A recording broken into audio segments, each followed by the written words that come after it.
how do you accommodate the Facebook Twitter? I'm going to do this one slightly. I'm going to try and focus on these questions. So how do you accommodate the Facebook Twitter? So to make that shorter and save me repeating it every time, let's call them Generation Y. How do we accommodate Generation Y? Well, that goes right back to some of the stuff I said at the beginning. Generation Y already speak French, to use my initial analogy. They are already used to using, or let's go back to that word again, consuming stuff from the internet. They are used to not having applications installed on their device. They're used to moving between devices. I mean, one really interesting thing, this kind of touches a little on the second one there, but one really interesting thing, I was there having conversations with people over the last N years about how we were all going to, it was all going to go down to one integrated device. We would only have one device. It'd be brilliant. It'd be everything. It'd be a phone. Actually, what's happened? It's gone the other way. We used to, those of us who work a lot of the time out of an office, apparently, used to carry one device. To carry a laptop. Then we carried a mobile phone and a laptop, or it was a mobile phone and not a laptop. But we used to carry one device, then we carried two. Actually, the average number of devices carried by a mobile worker nowadays is 3.6. I'm not sure what 0.6 of a device looks like and how useful it is, but it's there. It's all the charges. I was going to be boring. I was going to say after yesterday's outage, I think the 0.6 is the BlackBerry. But I think 3.6 devices. Okay, does it matter? I don't know. Does it matter? I'm quite happy. I don't think. My challenge to that would be, do people actually carry 3.6? I mean, today I probably have 4. Today I'm carrying 2. A phone and a tablet. But the point is I have the choice. If what I was doing today wasn't presenting, but was sitting down, putting a slideshow together to present another day, then I probably would have brought a laptop rather than a tablet because it's an easier device to do that kind of thing on. When I'm at home, I have yet another device because I can always use the PC that's at home for work and so on and so forth. So, what Generation Y are used to, and this is aided by the fact that they are used to consuming things direct from the internet, they are used to picking up a different device and just using it. And they are coming into the workforce and they are demanding that same kind of flexibility. So if, as an organisation, you are employing substantial numbers of those people, then you can resist those demands, you can block those demands, you can prevent them having access to those devices or being able to use those devices for work. I guess the question I ask is, why would you do that? Why wouldn't you be trying to enable them to use those devices? A number of them will be their own. That saves you money, ultimately. Why wouldn't you let them use them? Why wouldn't you let them be productive? Why wouldn't you let them get job satisfaction? One of the most interesting reasons for bring your own. Bring your own, apparently, and I'm no expert on this, but bring your own apparently significantly increases employee job satisfaction. So I can speak from personal experience. It's certainly significantly influenced my job satisfaction when I no longer had to use a clunky Windows machine from a company supplied for me. And I was able to pick what device I used. So significantly impacted mine. But apparently that is generally true. I talked about the fact that cloud is a word, virtualization is a tool, it's an enabler, it's not the end game. I think the answer to how do you accommodate those kind of people, you change your delivery model. You find a way of delivering to and enabling the use of those devices. How do you do that? Well, now we're back to the virtualization. Virtualization is a key component of that, unless you're in the fortunate position of being able to undertake the, what's that word someone used to me the other day, webification of all of your existing systems and applications. If you're in that fortunate position, I guess I would say you don't need virtualization, you don't need cloud desktops or any other kind of virtual desktop. But the reality is, most organizations aren't. So how do we accommodate them? We allow them to use those tools. We need to find better ways of delivering services that facilitate that. Can it be done costly? Can it be done safely, not costly? Can it be done safely and cost effectively? Well, it can certainly be done safely, yes. So one of the benefits of virtualization in most people's eyes is de-risking and securing access to data. So it can certainly be done safely. Can it be done cost effectively? I think it can, yes. It's a challenge. You don't do this based purely on TCO, you do it for other reasons. So what we're talking about really is not can I save money by doing it, but can I do it at a marginal extra cost or no extra cost? And yes, I think you can. Could you elaborate on this, the safely point? Sorry, safely? Yeah. How would you do it safely? How would you do it safely? So I talked before about the fact that if you are using virtualized desktops, virtualized applications, those things and the data they access are now staying in the data center. Theoretically, your data center is the most secure place in your organization to keep data. That's theoretically, I hope it's true for every organization sat here. And one of the interesting things that people have started to do, and I think this might be what Stuart was trying to get me to do. I don't know if any of you are familiar with something called Jericho, organisation called Jericho, yeah? I massively paraphrase, I'm not going to do a lecture on Jericho, but in essence, if at the moment you're trying to put a secure perimeter around all of your devices and your servers and your tablets and your branch infrastructure, I'm going to be a building, but and what you're doing is you're putting this perimeter around here, very simplistically put. If that equates to £10 per metre of perimeter, if you were to take the same total amount of money and you were to put that perimeter there, that would equate to, I don't know, let's call it £100 per metre of perimeter. So the more you focus your security activity, the more you can spend on securing what is truly important. So are these things, let's take these two, right? Are they intrinsically important to you to secure? What's a tablet? 500-600 quid? Laptop? 600-700 quid? I don't know, roughly 7-8. If it had no data on it, or very, very minimal amounts of data on it, how much is it really worth spending on securing that device? If you could keep the data here, that's what you want to secure. Because in most corporates today, these things, they're not worth enough money. What's worth money is this, your data. What make the lifeblood of your organisation, the financial results, the financial projections, the business stuff, all of that, that's what's really important. So the idea of Jericho, very, very, very, very simplistically, focus on securing what's really important. Now, what virtualization does is it helps you to achieve that. Because virtualization goes back to what I said before, it's an enabler, right? It takes or helps you to keep the data away from these things and off these things, keeps it back here. Focus your security back there.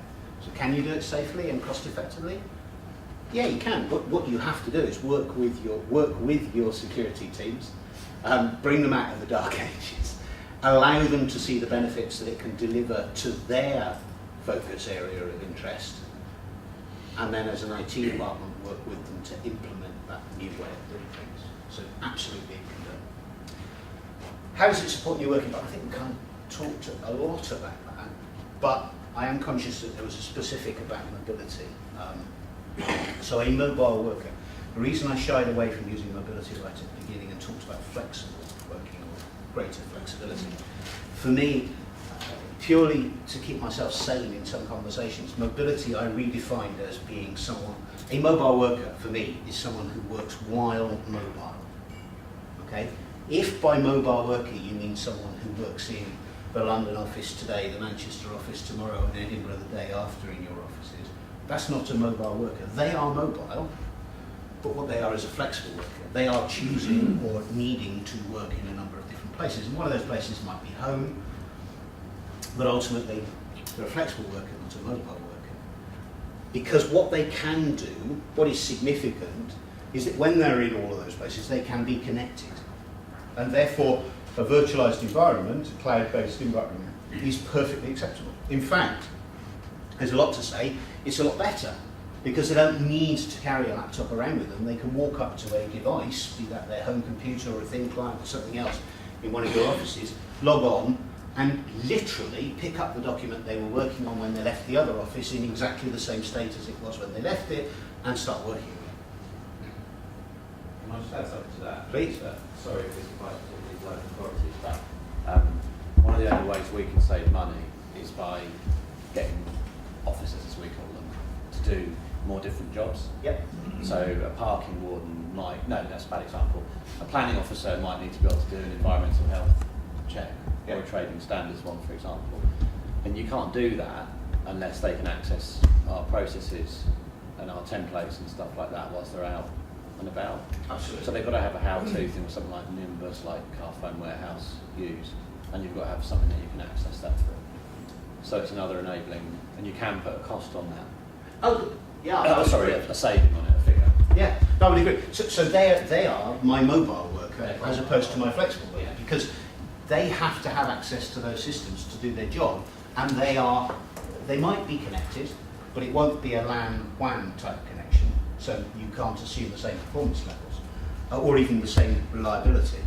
But they're a truly mobile worker, so they need access to those tools where they are whenever they need it, and that is typically connected over 3G, GPRS, or not connected at all. So that raises a different set of challenges because you don't necessarily want to be trying to use all of those same virtualization tools where the quality of the connection is so much lower. By quality I mean bandwidth and I mean reliability. Okay? So sometimes, not always, but sometimes one needs to look at alternative approaches. Now, you know, there are various things, like HTML5 for example is starting to change that because effectively you could argue that with HTML5 a browser-based application can be accessed when you're offline, as long as you started it before you went offline. But typically today, we do different things. Today we use mobile applications or mobility applications or whatever word you want to use, which are capable of storing and forwarding data. So you can do something, you can follow a process when you're offline and when you come back online, the data is immediately set. If you apply that to what we've been talking about with virtual desktops and so on, what we're really talking about for those users is probably the ability to cache a virtual desktop on their device for them to use when they're not connected. Now, this is what I said earlier on. Technology's been around in varying stages of preparedness, let's call it, for a couple of years. Now, within the last 8 months, 9 months, that technology has started to move into this is genuinely usable by an enterprise classification. And that, for me, working for IBM, that's the important classification, right? The fact that the technology's there, great. I'm a technology guy, I love shiny toys. My eyes light up like any good technologies. But the reality for me is it only really matters as a tool when it moves into this is suitable for enterprise category. So your model then, Yep. I'm just trying to put these pieces together, does that not just Wonderful. contradict what sorry. Jericho, if all of a sudden you're caching your data on your device, then all of a sudden you've just expanded your circle again? Absolutely. However, the reason that it's moved into enterprise classification, one of the reasons, apart from reliability and robustness and all those good things, is the tool set around it. So you can have a whole virtual machine delete from a desktop because someone tried to log onto the desktop 3 times and got the password wrong. The whole lot, the data, the operating system, the applications, etc., gone. As long as it's online.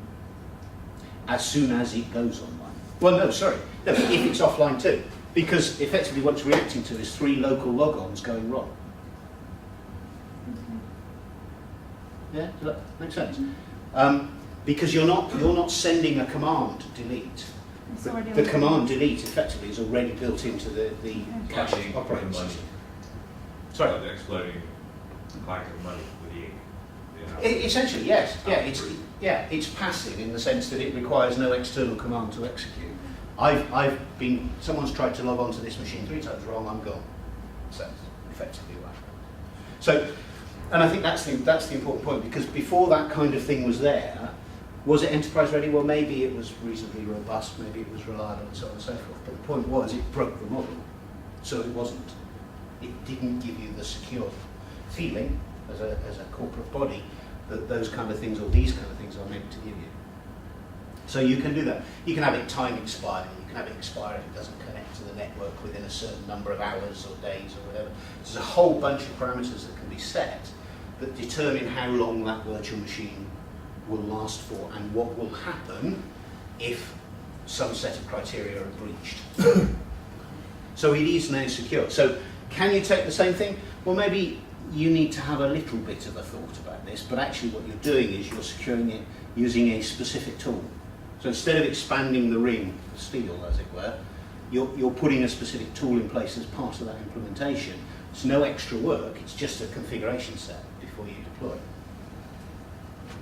So that then means that that person can use their laptop wherever they are, whether they've got a connection or not got a connection. Now that's viable. So now using a virtualized environment on a disconnected laptop is a viable technology for you as an enterprise. And that's really important. So can all of this support new working patterns? Let's assume the new working pattern we're talking about is flexible working with greater mobility, etc. Yeah, it can. Definitely can. And the other thing is an interesting thing, and it harks back to partly to part one and partly to the kind of systems we run our businesses on today. So a lot of questions are asked about, but the point about a virtual environment is if I don't have a connection, I don't have a virtual environment, therefore those people can't work. How many of the systems that you use to run your business are useless unless there's a network connection to them? So Microsoft Office, people can carry on and create a Word document, but they probably can't access the stuff they save because it's on the server drive. So if you're using SAP or Siebel or any of those systems, can you work when you're offline if there's no network? Or you're, in a branch office, if the network goes down, do those people still carry on being 100% functional? Probably not. So the idea that virtualization, virtualizing desktops, applications, whatever, changes that, I think is a bit erroneous. It does for a small subset of people. But for the vast majority of users today, if there is no network access, you can't do your job properly anyway. The second thing is that where it hooks back to point one, a lot of people joining the workforce and a lot of people who are not joining the workforce, they're not Gen Y, but people like the people in this room, have become accustomed to the fact that you can only do things when you have a connection. Because that's how they do their email. It's on Gmail or it's like this. They know that they can and they know that on a lesser connection like a GPRS, the performance won't be as good. But that's okay, that's part of life. So I think we have to be a little bit careful when we kind of apply blanket things and we say if there's no network, oh, we can't do this because there'll be no network, they won't be able to work, or performance will be less because it's only a 3G or a GPRS connection. Actually, an awful lot of people live with that every day and they're happy with it. It's important to Happy realise enough. that the process is still working back on your UDI system, it's all carrying on. Yep. It's just that my connectivity is intermittent, Yep. which is no worse than store and forward email. No, exactly. That's precisely, that's an example of exactly that. We just have to be careful that we don't make this blanket assumption that because it relies on having a network, therefore it is inherently less reliable than a fat client. It's just, for most users in most circumstances, that's just not true. It is the same as, because of the systems they use and the way they use them. How does it add value and function in global world? Good grief. So, let me think. I should have read this one in advance. If we are talking a truly cloud service, truly cloud-based service, not private cloud, but truly cloud-based service, truly cloud-based service is accessible anywhere there's an internet connection.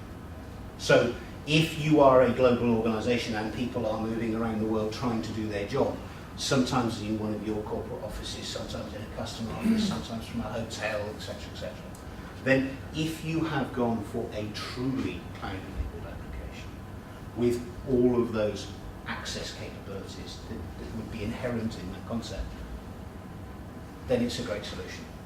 As you start to narrow it down and as you start to go to private cloud and all the rest of it, is it any better than what you have today? Well, probably not really, because you're controlling where it can be accessed from and what you can do with it.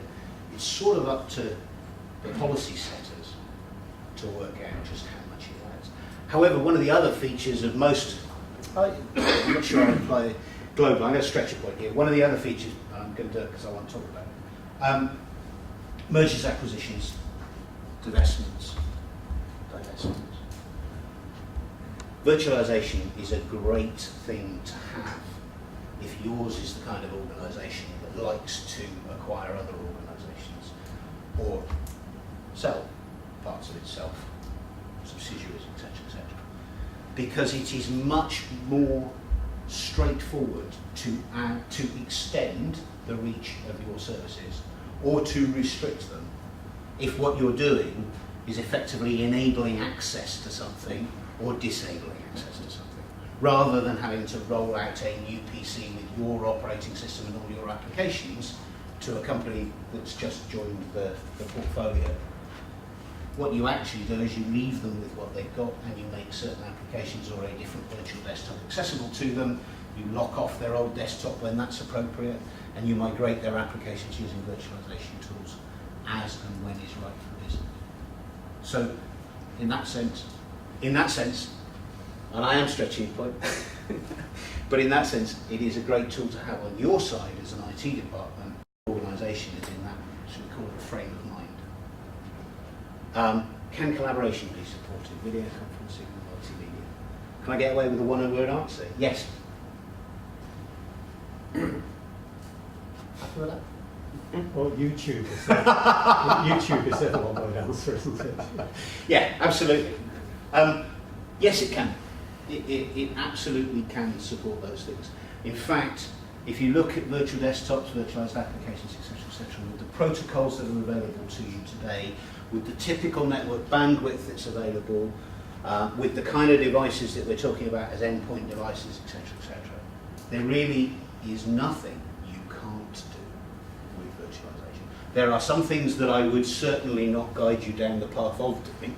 I certainly wouldn't go into an organisation that was trying to do, I think of a good example, three-dimensional modelling of an aircraft engine or a wing component.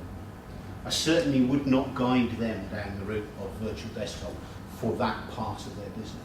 Although I do know of one organisation who is using the technology to do exactly that, because some of their design team is sat in China and they do not want the drawings and all the rest of it leaving the United States. So the people sat in China are absolutely using it.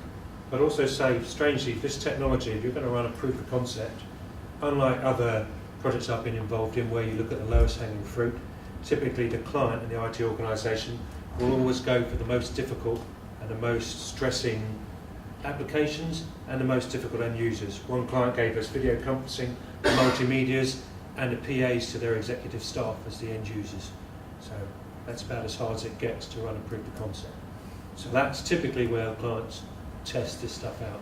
So we know it works, and some of the suppliers in it have been driven, their developments have been driven by exactly those requirements. I only ask this question because you put global on your side. Tell me.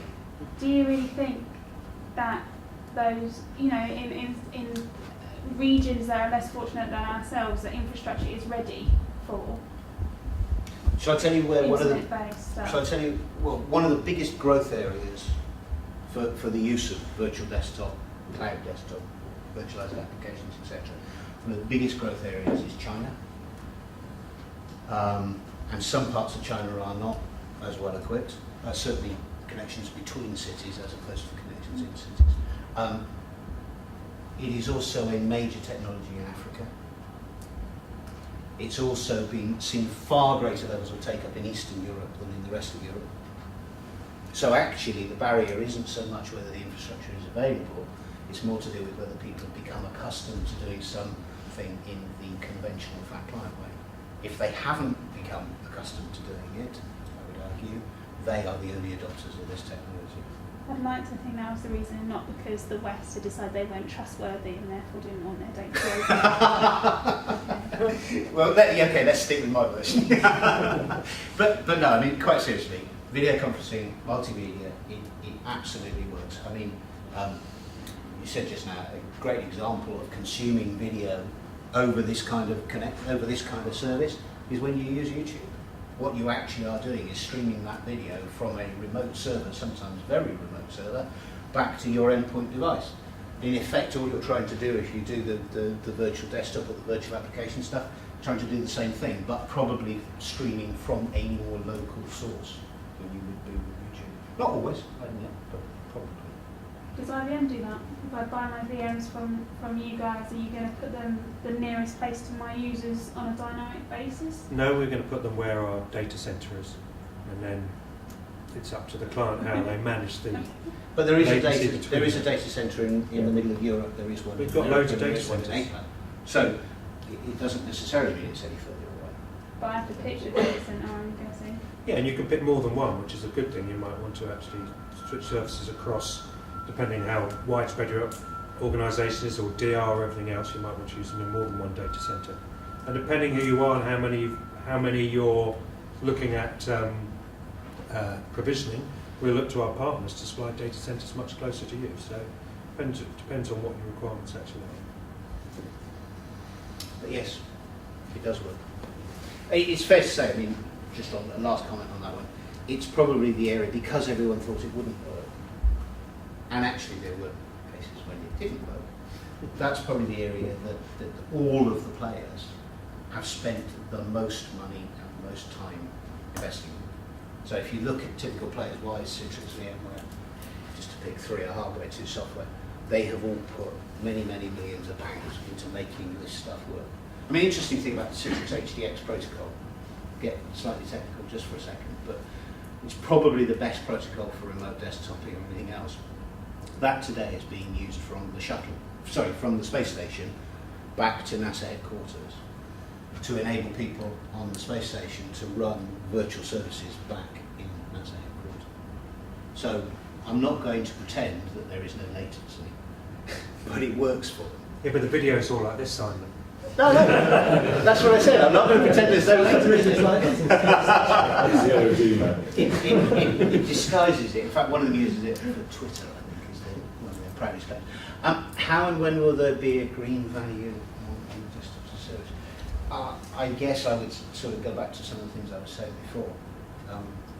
It's not me saying them, but there have been a number of analyst reports that say that there is a power reduction associated with moving to this kind of delivery model.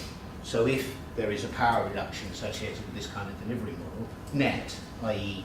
increasing data center reduction of desktop, then I guess in very, very simplistic terms, and to take one very specific aspect, that's a green value in using desktop as a service.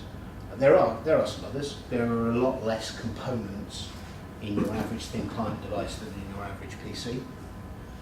And the components that are missing are some of the most difficult to destroy. Circuit boards and all the nasties that are associated with them are obviously still very much a part of the story. But there is less plastic used because of that. So there are. How much of them are to do with what's at the back end as opposed to what's at the front end? I'm not sure, to be honest. I would say that most of the ones that I'm aware of are really to do with what's at the front end, because it's that thing that is smaller, uses less plastic, it's easier to dispose of, etc., uses less power. There's some storage technologies at the back end that massively reduce the footprint of data center by a factor of 10. So that's where you'll see some of the savings in there, the consolidation ratios, some of the new storage technologies coming out. It destroys, with its simplification and standardisation, it destroys loads across a very wide scale, and that will be a massive green benefit. Absolutely, and I think that the fact that you are typically looking at a refresh cycle of 7 years rather than 3 years, we shouldn't lose sight of that. Because aside from the fact that it's less stuff to dispose of each time you dispose of it, you're disposing of it only once in every 2 times you dispose of the other stuff.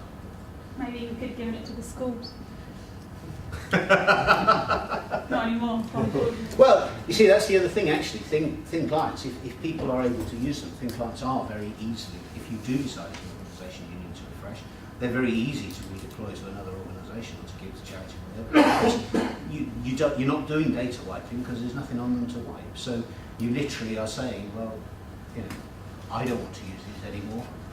You've got to get the other side out as well. It just said there's no data on swipe, therefore you've got no remote backup problems, or more likely they've never ever backed up.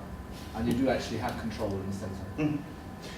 Yeah, I mean that's something I should have touched on really when I was talking about the secure stuff. Is that one of the biggest differences with this kind of technology is the amount of data found in an average organisation when they do a migration or whatever, stored locally on a user's hard drive. Now I know a lot of organisations have started to lock that to map virtual drives and so on and so forth, but it is amazing the amount of data that is discovered stored on local drives. With a thin client device, there is no local drive, ergo the data is stored where you want it to be stored, where you can keep an eye on it, and you can back it up, and so on and so forth. So there is quite a big sort of, I guess it's secure in a sense, security point, right? Certainly business continuity.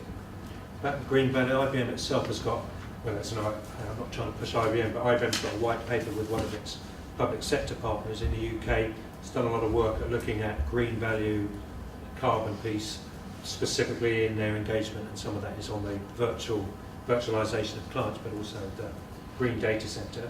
The other pieces I know of a insurance company in the US whose whole adoption was driven by an internal PR campaign for green.